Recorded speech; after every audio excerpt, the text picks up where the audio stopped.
Votre essai avec April Moto, l'assurance en plus facile. Plus d'infos sur aprilmoto.com.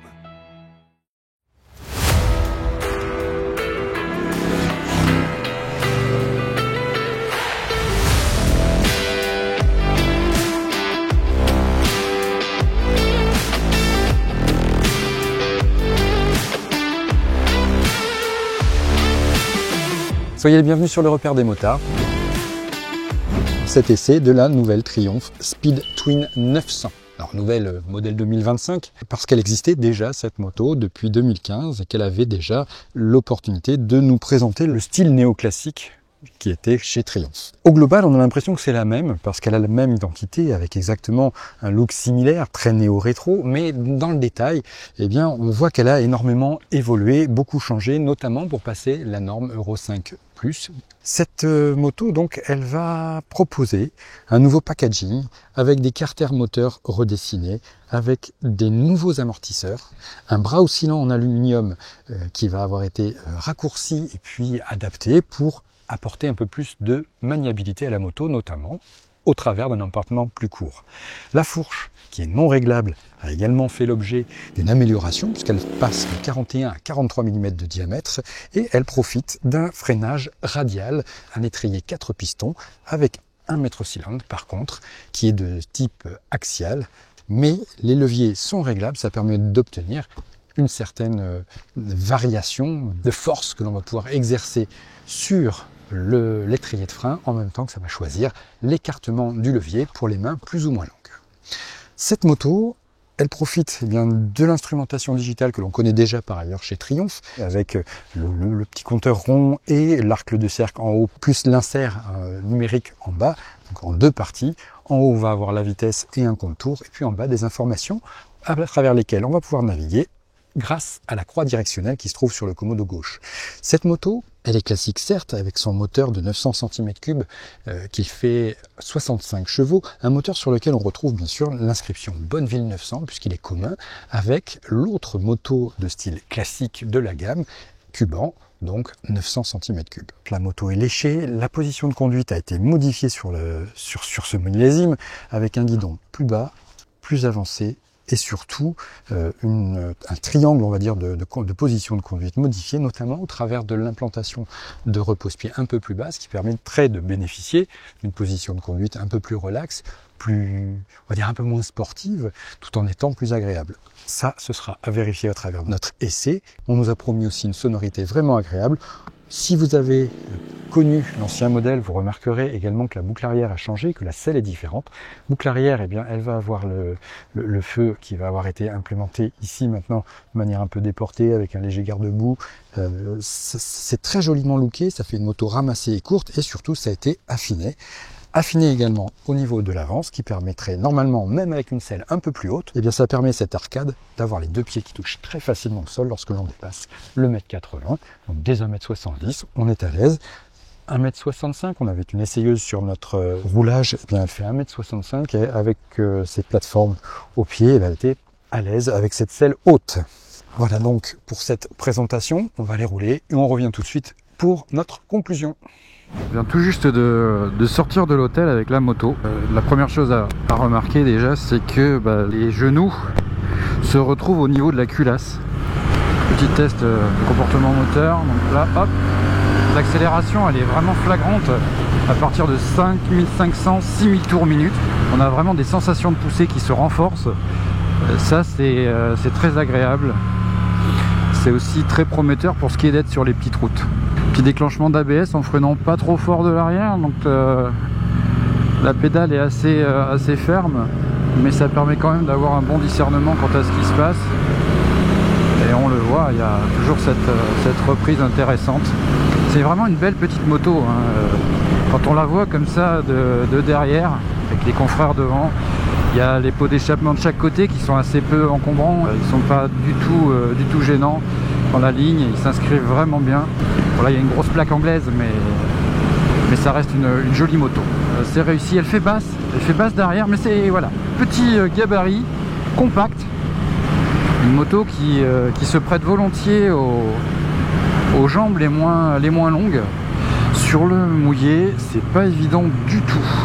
L'avant, il est assez ferme, il est très bavard, il bouge beaucoup, il vibre un peu quand il y a le moindre petit revêtement qui bouge. Donc c'est une fourche qui est assez ferme, qui est réglée relativement souple par ailleurs. Donc il y a un vrai contraste dans cette fourche qui retourne presque un petit peu trop d'informations. Il y a autre chose aussi à considérer, c'est la taille du pneumatique à l'avant, qui est en 100 par 90, mais sur une roue de 18 pouces. Donc ça fait une roue qui est plus grande, un cercle plus important, des flancs de pneus beaucoup plus hauts, et ça se ressent énormément au niveau du maniement et de la manière d'emmener cette moto.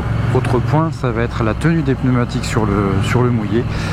Franchement, à l'avant, il y a eu quelques amorces, voire plus qu'amorces de glisse, avec des bonnes petites glissouilles de la direction, et c'était pas franchement agréable parce qu'on n'arrive pas forcément à bien contrôler. Donc on redresse, on attrape les freins, et puis on essaye de ramener ce petit monde sur la trajectoire, ce qui est pas si compliqué que ça, mais qui sur le moment on peut vraiment surprendre, parce que c'est une moto qui est tellement, on va dire, normalement simple, par ailleurs très agréable, qu'on s'attend pas forcément à ce genre de comportement en cas de surprise, et notamment d'humidité et de mouille. Voilà. Donc le freinage, on sent que l'ABS il se déclenche un petit peu à l'arrière, très légère remontée dans la pédale de frein, pas de quoi s'affoler, juste une information qui arrive comme ça pour avertir. On va parler un peu de l'amortissement.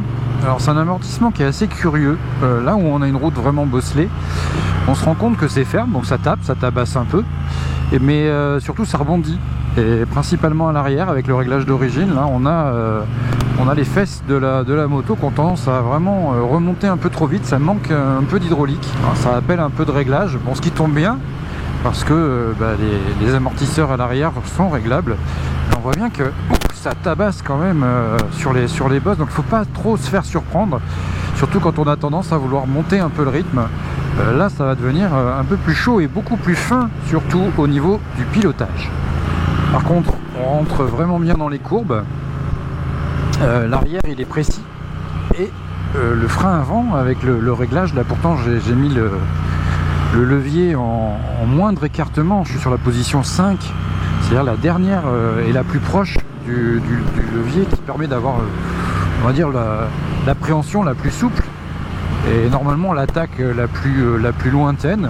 On se rend compte qu'il y a déjà largement de quoi faire. Donc l'étrier de frein avant il est performant, et surtout la chaîne de freinage elle est précise et elle est très agréable.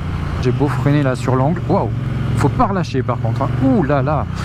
Donc là ça contraint bien la fourche, mais quand j'ai relâché, la moto est repartie beaucoup plus fort.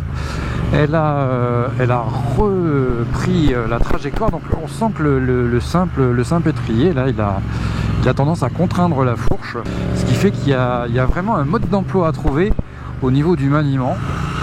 Alors ce qu'il y a d'amusant avec cette moto, la première, deuxième, la troisième, elle a tendance à pousser beaucoup plus que la seconde quand on redescend un peu dans les trous, ce qui fait que ça peut surprendre à l'entrée des virages. Pour le reste, la boîte elle est souple, et surtout elle verrouille bien, ça pousse bien, c'est agréable. Après, il faut se méfier bien sûr des pneumatiques et de la typologie des virages pour l'arbitrage. Même les petits coups d'accélérateur là, ils ont tendance à faire bouger la direction. C'est une moto qui réclame quand même pas mal d'attention. Et là voilà, relâcher les gaz, remettre, et ben on a un petit à-coup qui fait que c'est un peu plus sport que prévu à emmener. Par contre elle est rigoureuse en termes de partie cycle. Après il faut juste arriver à maîtriser bien le moteur, et peut-être notamment au niveau du mode moteur. Là on est en mode road, ce serait quand même dommage de passer en mode rain, mais pourquoi pas, hein, s'il faut. Il y a quand même largement de quoi faire en mode road. Peut-être qu'il en manque un finalement, il aurait peut-être fallu un mode sport, un mode road et un mode rain, avec un mode road qui serait un peu moins sport du coup. Bon, à soumettre à triomphe. Un petit tour pour tester le contrôle de traction. Plein gaz dans les... Ah, il a quand même remis les gaz, c'est marrant. Le contrôle de traction là, dans les graviers, il a remis les gaz sommairement après avoir coupé. il remet et il recoupe pas derrière. On va essayer de tester ça après le petit demi-tour qui permet de constater que le rayon de braquage il est correct, mais même pas extraordinaire non plus. Voilà, donc on va voir ce que ça donne. Voilà, accélération, poignée dans le coin. Voilà, beaucoup mieux réglé cette fois-ci. Je pense qu'une fois qu'on l'a en main, on se fait vraiment plaisir. Nous voici donc de retour devant cette superbe Speed Twin 900. Alors superbe dans ce coloris tricolore, blanc, orange et bleu. Cette moto, elle est très particulière. Elle est un peu schizophrénique en ce sens que c'est une classique, mais qu'elle a quand même des prétentions sportives puisqu'elle porte le préfixe, le nom de Speed Twin. Donc Twin, c'est pour son moteur, ça on avait bien compris, et Speed, c'est pour dire que c'est vraiment la portion la plus dynamique de la gamme dans cette néoclassicisme, on va dire. Pour autant, elle souffle le chaud et le froid, cette moto, parce que son moteur est très agréable. Il est relativement doux, voire presque souple à bas régime. On peut la lancer très rapidement et surtout, on nous avait annoncé un couple très présent à partir de 3800 tours minute. Donc le couple maximal arrive très tôt sur cette moto. Il est vrai que ça part tout de suite, ça se fait de manière très progressive et absolument pas surprenante, mais de toute façon, si jamais on voulait exploiter au mieux les accélérations, eh bien il y a toujours un anti-patinage, donc un contrôle de traction qui permet de réguler, bien entendu, les éventuels excès de puissance qui pourraient arriver à la roue arrière. Et ça, on en a eu besoin aujourd'hui, parce que les routes que nous avons pratiquées étaient particulièrement glissantes par portion. Une assistance qui repose sur une centrale inertielle et qui donc est, tout comme l'ABS, sensible à l'angle que l'on va prendre et à différents paramètres qui vont permettre d'arriver à régler au mieux soit la manière de distribuer la puissance, soit la manière de freiner. Ça, le frein, ça fait partie des problèmes que l'on peut rencontrer sur cette moto. Déjà parce qu'il n'y a qu'un seul étrier, qu'il est à gauche et qu'il est puissant. La fourche, elle a beau être de qualité correcte, on va dire, bien réglée, plutôt bien tarée, mais relativement ferme. Le fait qu'on n'ait qu'un seul étrier de frein, lorsqu'on va attraper le levier, on se retrouve avec une moto qui peut vite se déséquilibrer et surtout, elle va avoir tendance à se raidir et à se figer. Elle peut également avoir une tendance à relever lorsque l'on est en train d'attraper le frein sur l'angle et puis à donner des réactions assez sèches et assez désagréables, notamment au travers de tout ce qui va être également le transfert de masse sur l'avant. Toujours l'impression qu'il passe quelque chose, que ça renvoie un peu dans la direction. La direction, il va falloir savoir s'en accommoder et arriver à la laisser vivre. C'est une moto qui n'a pas besoin d'être vraiment forcée au niveau du guidon. Il faut savoir avoir de la douceur, de la souplesse, parce qu'elle est capable de beaucoup. Ce moteur-là, il est super agréable. Il va avoir donc ses bas régimes, les mi-régimes qui sont très remplis, et puis à partir de 6000 tours minute à 7500 tours minute, on arrive à avoir un tempérament réellement sportif. Et c'est là qu'elle se réveille, c'est là qu'elle se révèle littéralement, et que l'on peut arriver à rencontrer des soucis liés à la partie cycle que l'on n'aurait pas eu autrement. Il faut également se méfier des bosses et tout ce qui va être compression d'amortisseur, parce que l'amortisseur arrière est juste réglable en précontrainte. Il le sera davantage si on opte pour des combinés Fox qui sont optionnels, et ça fait que la moto, elle a quand même tendance à avoir une hydraulique qui est à peine assez freinée. Il faut vraiment arriver à comprendre comment fonctionnent les amortisseurs, et puis à rentrer dans une configuration mentale où on va savoir que l'on va essayer de s'en remettre pleinement aux pneumatiques Michelin, parce que ce sont eux qui vont essayer d'apporter un peu d'amorti supplémentaire et puis surtout le meilleur grip et la meilleure tenue de route. Alors il faudra faire très attention au moment de choisir ces pneus, parce qu'il faudrait vraiment qu'ils s'accordent avec la philosophie de la moto et avec la moto en règle générale. Donc c'est une moto qui demande vraiment de s'appliquer. Elle peut être très docile et très accessible lorsqu'elle va se retrouver entre des mains pas trop nerveuses, mais dès qu'on va vouloir un peu de nervosité, il faudra commencer à faire véritablement attention et surtout à surveiller le type de revêtement sur lequel on va se trouver. Cette moto est proposée au tarif de 9 995 €, tarif de base, auquel il faudra ajouter éventuellement celui des options. Concernant la concurrence, elle est relativement fournie sur le domaine des néo-rétro, mais on peut aussi bien aller du côté des Royal Enfield dans la gamme des 650, même si elles sont moins puissantes dans l'absolu. On peut aller faire un petit tour également du côté de chez Yamaha avec ses XSR, on va dire 700, eu égard à la puissance, même si elle est beaucoup plus moderne que celle-ci en termes de conception.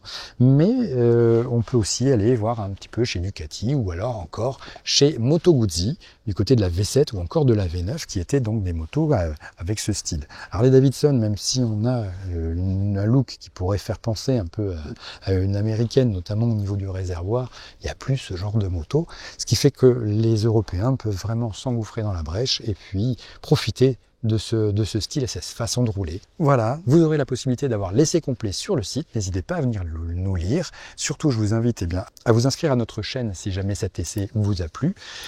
On se retrouve au travers des commentaires et sur le repère des motards pour l'essai complet, écrit cette fois. Quant à moi, je vous dis à bientôt.